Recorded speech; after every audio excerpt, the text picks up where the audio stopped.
Coming to you from the Deep South, this is the Blue Collar Leadership Podcast.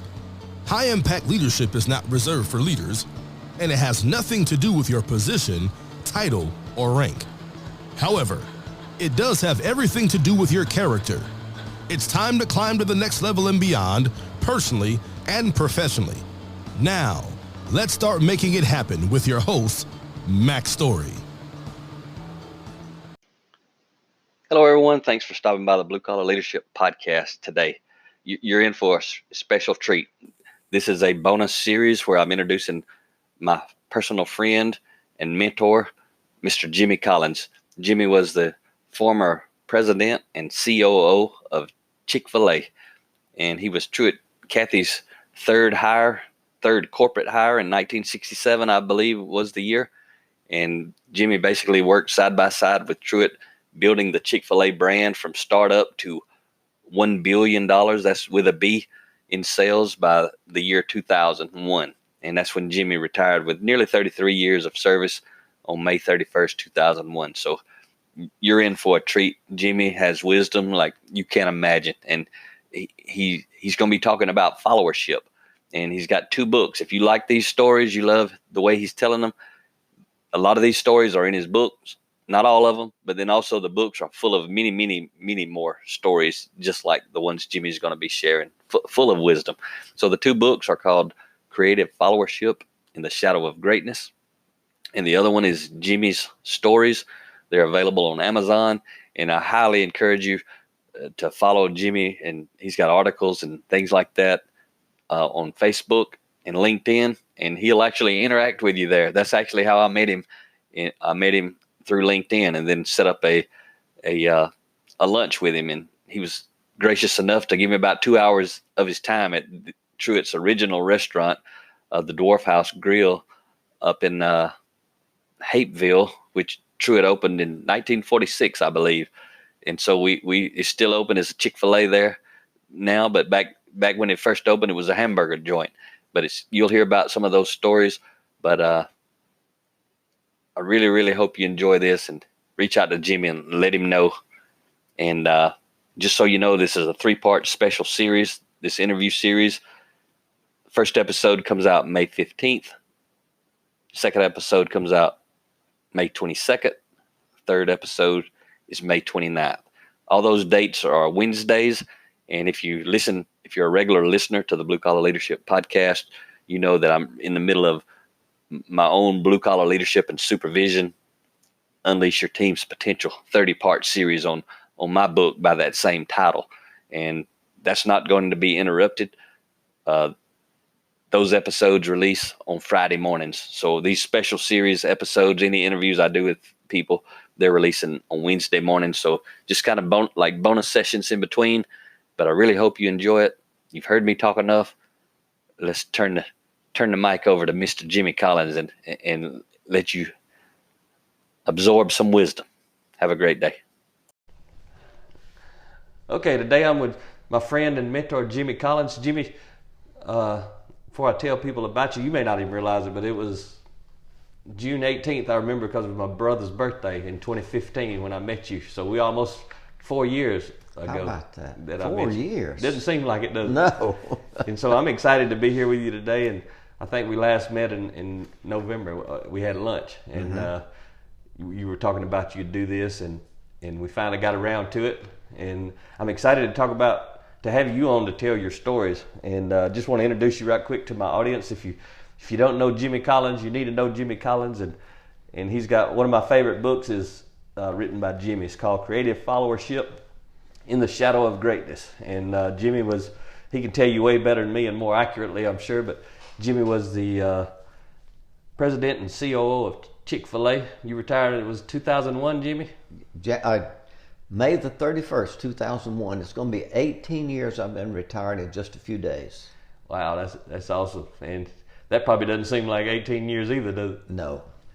And so really, really, I want to thank you for being on the Blue Collar Leadership Podcast. And what's cool is we're going to talk about followership, not leadership.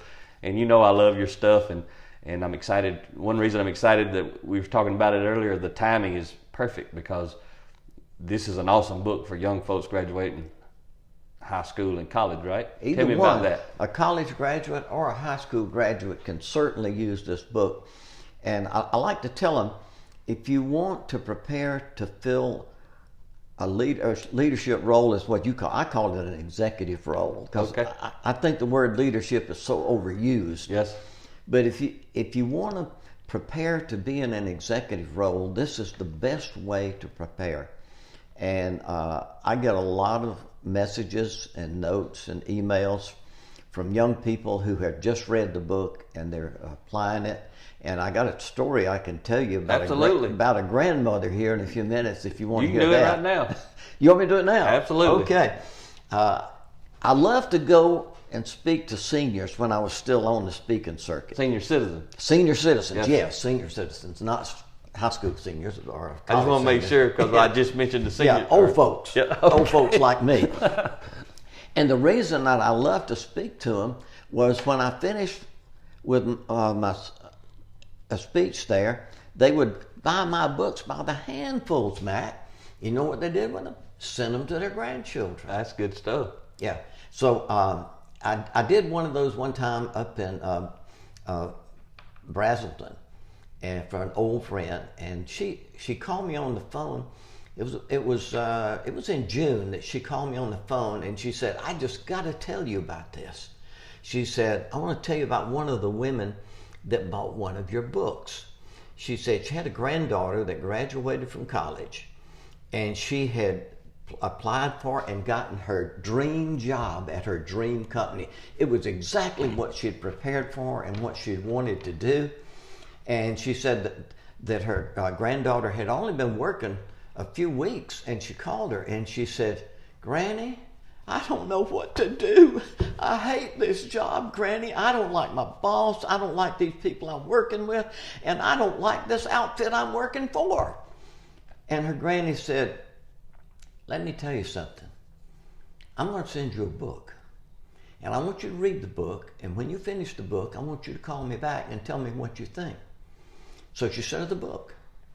And it was only a couple of weeks later that the granddaughter called her on the phone and said, "Granny, I'm only halfway through this book, but I want you to know this stuff works." That's awesome. She said, "And Granny, I want you to know too that I'm beginning to like my boss.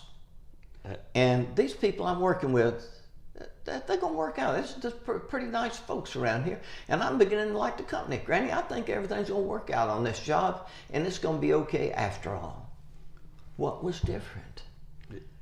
Nothing but her attitude and the way she was approaching her boss and her co-workers and the whole working atmosphere there. Absolutely. And her mindset. She shifted her mindset because of what she learned in your book. That's right. Now, you know, old folks, they call this common sense. Yeah, absolutely. Yep. Well, I don't care what you call it. I just know it works. It works. Do it because it works. Call it what you want to, right? Right. That's awesome. So it's pretty cool that the grandmothers buy a lot of books. Yes. And the grandfathers too. Yes. Uh-huh. And so you enjoyed that. So tell me a little bit about just you growing up. You touched on that a minute ago before we turned on the podcast recorder here. But how did you grow up? Where'd you grow up? Tell me about that. I tell you, I had a great advantage in the way I was born, or where I was born, and the way I grew up, because it gave me a tremendous incentive to develop myself and to be successful in whatever I did. I was born in an unpainted house, sharecropper's house, in the middle of a cotton field. Wow. We didn't have water. We didn't have plumbing. I don't remember if we had electricity. I don't think we did. But I saw how hard the people worked on that farm. And my daddy worked on the farm. He was a sharecropper. All of his family, all my mother's family worked that way. So we moved to the big city of East Point, which is a suburb of Atlanta, as you and I know, but your listeners may not know. And I was 6 years old. And the contrast was really something that I liked. And there were times when we went back to the farm, and I remember going back to help my uncle pick cotton. My daddy and my whole family was going to go ahead and pick cotton because that's the way they did it. They didn't have any machines or tractors to do this. And we went out to the cotton field, and my uncle was explaining it to me. He said, now, this is they use big old burlap bags with a strap that they put around their shoulder, and they drug them on the ground so they could use both hands to pick the cotton faster. Okay, so it was a big bag. It was a big bag. And it was over your shoulders, almost like a backpack. And you drug it on the ground. It's too big to carry. You drug it. Okay. And they had a smaller size bag there for the women and children. And my uncle said, now, Jimmy, you get 25 cents on the men's size bag, and you get 10 cents when you fill the children's and ladies' bag, and here's your children and ladies' bag. I said, oh, no, Uncle Frank, I want a big bag. I want to make a lot of money. He said, you can't fill that bag. And he was right. He was right. It was all I could do to fill that little bag, and it took me all day. I made 10 cents. Was it just that hard to pick the cotton, or the bag was that big, or both? The cotton bowls had sharp points on them, and some of the people wore gloves. Other people, their hands are just so tough from all the work they'd done that they could tolerate it. But my hands were bloody, and it was awful. I sat on the porch that night, and I thought about it. I do not want to spend my life working on a farm. And I had seen other folks. I'd seen men with white shirts and ties and suits. I said, I want a job where that's the way you dress. What I was saying is, I want to be an executive. I didn't know at the time even any executives. I didn't know any. I'd seen them though.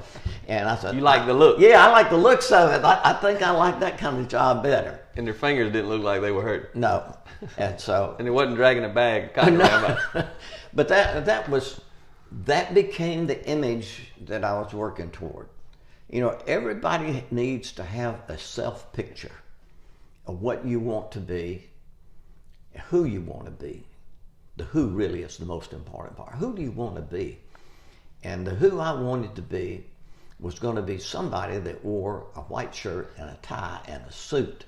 I didn't know exactly at that time what it was going to be, but that's where I was going. And you were a long way from that when you had that vision. I sure was. Right? And do you mind, Jimmy? How old are you today for the listeners that don't know you? I'm 83. 83. And I got to tell you, Jimmy is full of energy. I've never met Jimmy when he wasn't completely full of energy. He's making stuff happen. And you're not slowing down yet. Well, my body is hesitating. My body parts are wearing out, Mac. So I got that to look forward to. Oh, yeah. But hey, don't feel sorry for me. I earned this worn out body. You know, I wasn't about to sit around and let it rust. I'm going to wear this thing out, and I'm getting what I deserve. Okay. Well, that was a cool story, too. And so you went from picking cotton in the cotton fields to, in 2001, you and Mr. Truett Cathy had grown Chick-fil-A from basically a startup to $1 billion in sales that year in 2001, right? That was one of my personal goals, to see that Chick-fil-A reached $1 billion in sales before I retired. That has to be unbelievable, even looking back, because you were there from the very first store, wasn't you? Well, Truett had the Dwarf House in Hapeville, and he had opened the one store in Greenbrier, but I had helped him with that because I was a restaurant and kitchen consultant, and I helped him with the plans for it. At the Greenbrier Mall? At the Greenbrier Mall. That was the first Chick-fil-A store ever, the yes, official Chick-fil-A. Greenbrier Mall in Atlanta. With the Chick-fil-A brand on it. Yes. And I was the third staff employee. Wow. So you were there a long time, weren't you? Yes, I was. It was a great adventure. Did you go straight to a leadership role? I mean, because you were. Well, I know you talk about followership. Really, my role never changed. I just did whatever the boss didn't like to do. There you go. And there's one thing you always tell me he told you was your job. The one thing about keeping them open. Well, back when I went to work for Truett, these are the instructions he gave me. Now, I want you to know that I have realized over the years that leaders give clear and simple instructions, and they don't change them every Monday. they stick to them. Managers change them, but leaders don't change them. They know where they're going, right? They know where they're going. And this is what Truett told me. He said, Jimmy, I want you to help me open stores and see that they stay open. Oh my goodness, when he put that stay in there. That was some pressure. Well, hey, I've been in consulting work with restaurants for years. And I'd sold restaurant equipment before that. I knew what the restaurant industry was like. And I knew about the failure rate at the time. At the time I went to work for him, the failure rate of American businesses had rated restaurants as number 2 in the whole country as far as failure rate goes. Wow. And he wants me to help him open restaurants that are going to stay open. I thought about that, Mac. I thought, whew, that's going to be a tough job, because that means we've got to be really careful about the locations we pick.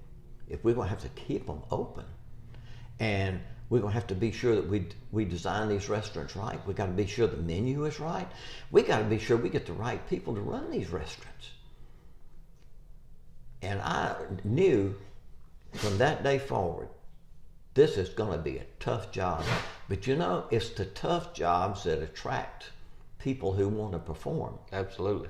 And like a challenge, right? That's the challenge. Like a task and then like a challenge. Yeah. And I wanted. He loaded your plate. Yeah.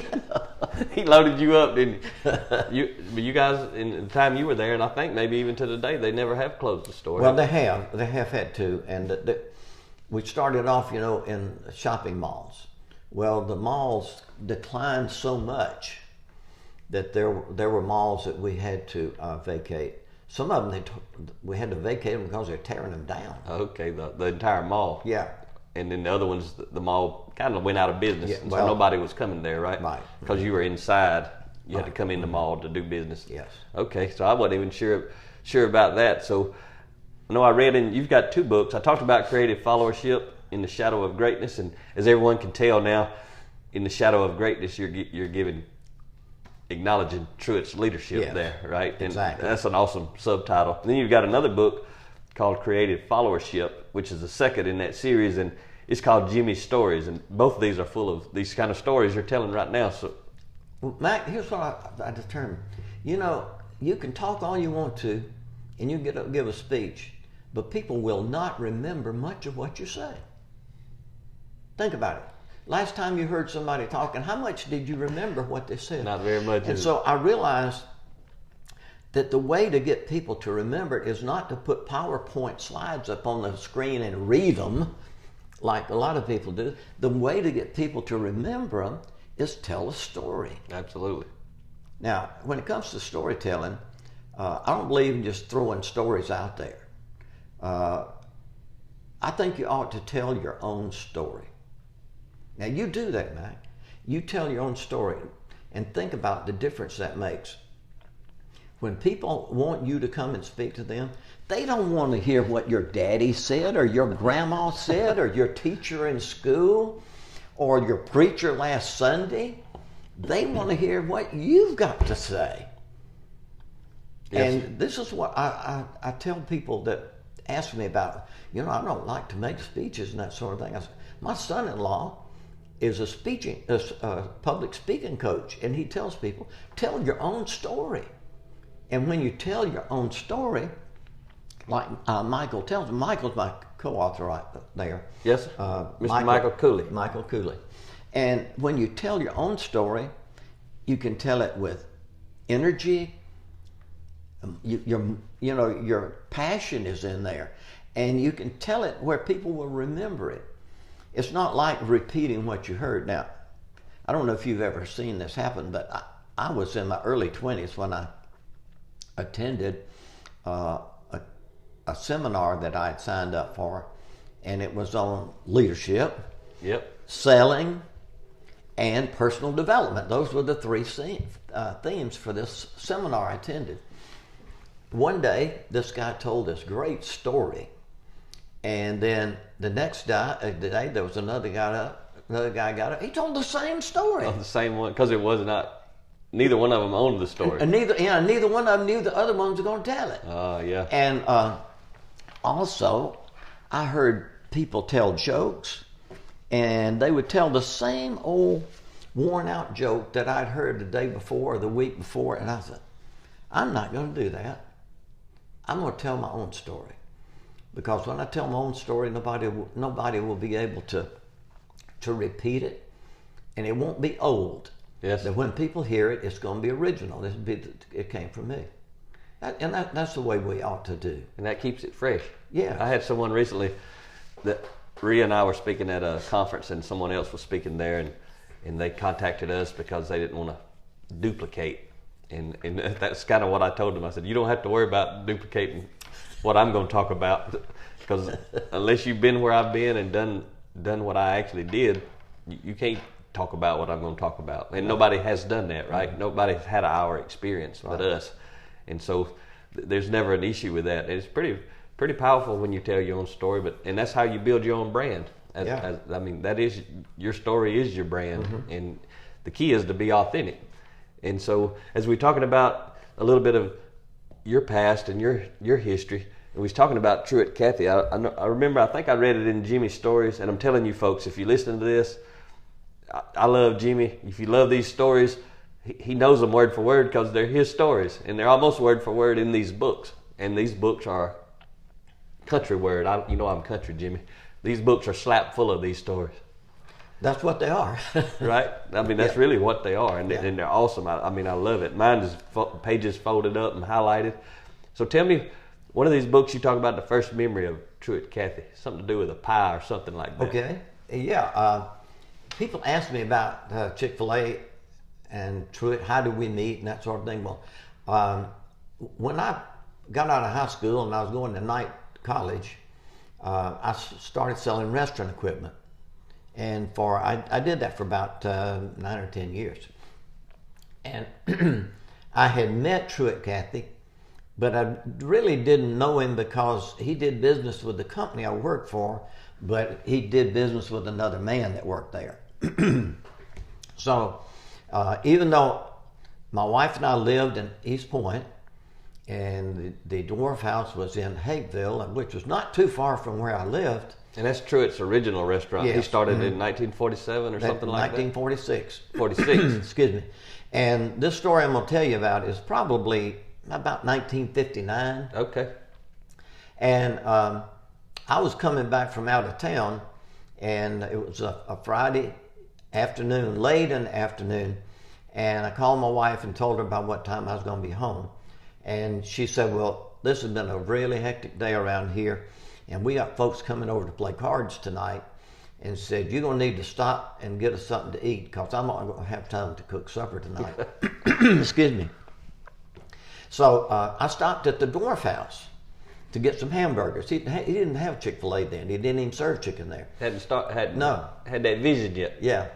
And so I got the burgers, and he put the stuff in the bag, and we were just kind of chatting because he was there. He worked there most all the time.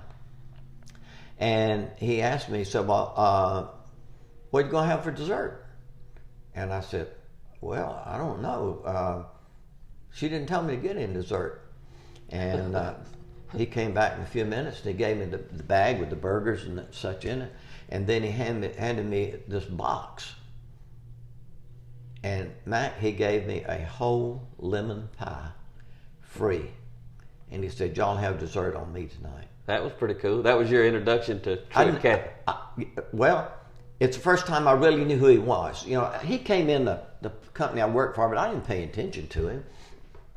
I just knew that's Truett Cathy. He has a restaurant down there in Hapeville.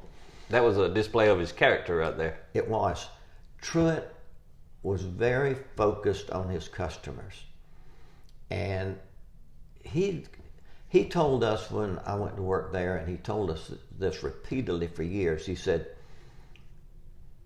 people will come to a restaurant to eat when they're not even hungry. They're coming for the experience. It's the experience at Chick-fil-A that makes the difference. Absolutely. The people are interested in the folks that are coming in. They want it to be a good experience. Now contrast that with most of the restaurants you go into. A lot of difference. There's a lot. I mean, you feel it. You feel it. Well, it's the experience. Yeah. Because that's what people remember. It's what motivates them to come back. Now think about this. If you're with a group of people and somebody says, well, we're going to go eat lunch. What is the first thing that happens in your mind? You remember the places you've been, the ones you didn't like, the ones you did like, but you can't remember them at all if you didn't have a good experience or a bad experience there.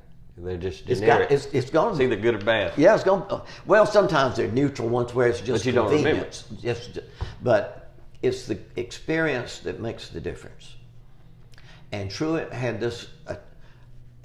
He had this ability to relate to his customers, and he was a great promoter because he made friendships with all of his customers, and he did things for them like that. He had friends that if they had a funeral or something, he'd show up at the house with food for them, or if they came home from the hospital, you never knew, he'd drive up and bring you some food. So Truett was a man who did not think of the restaurant business as selling chicken. Now, I thought of it that way because that was my responsibility. Yeah. His thoughts were, how do we make the experience better and more memorable? Now, his son, Dan Cathy, has a different expression that he uses. He says, make it a remarkable experience. Now, think about it. So we're going to talk about it. Yeah, we'll talk about it. He wants people literally to remark about it. You want people to remark on the experience they had there. Especially in today's social media world, right? Oh, yes. I mean, you see so much good stuff. I mean, I'm sure it makes you feel good because you're such a big piece of it. So are you enjoying this kind of dialogue back and forth? You like telling these stories? Well, I love to tell the stories, yeah. Okay, so can we can do some more episodes after this one? Sure. Okay, so we got about a minute or so on this one. You got anything to wrap up what you just said relative to this minute, or we can go ahead and shut it down for this episode? Well, I would say this. We cannot have personal development unless we concentrate on the person. And the only person we can concentrate on is ourselves. So people that want to blame other folks, they're working with the wrong person. They've got to work with themselves. Truett used to tell young people, he would say, this is a do-it-yourself world. And I tell people, don't blame other people. Don't even be concerned about the other people. You got to be concerned about yourself. You can control yourself to some degree. I have trouble even with that sometimes. It's a pretty tough job sometimes. But we can't control other people. So if we want personal development, we got to put ourselves in charge of it. All right, that's some good advice, Mr. Jimmy. And so we're going to wrap up this episode and thank everyone for listening to the Blue Collar Leadership Podcast. And as you just heard, Jimmy is going to do some more. So I don't know how many more episodes we'll have, but there's at least one more coming. And I look forward to diving into some of these specific stories that he has. That I got a list in front of me I want to ask him some questions about. And I know they're going to be good. And talk to you next time.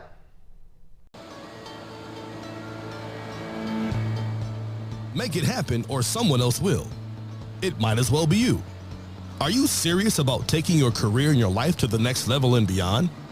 Check out Mac Story's Blue Collar Leadership series books and others, now available on audio, along with paperback and ebooks at Amazon, iTunes, and Audible.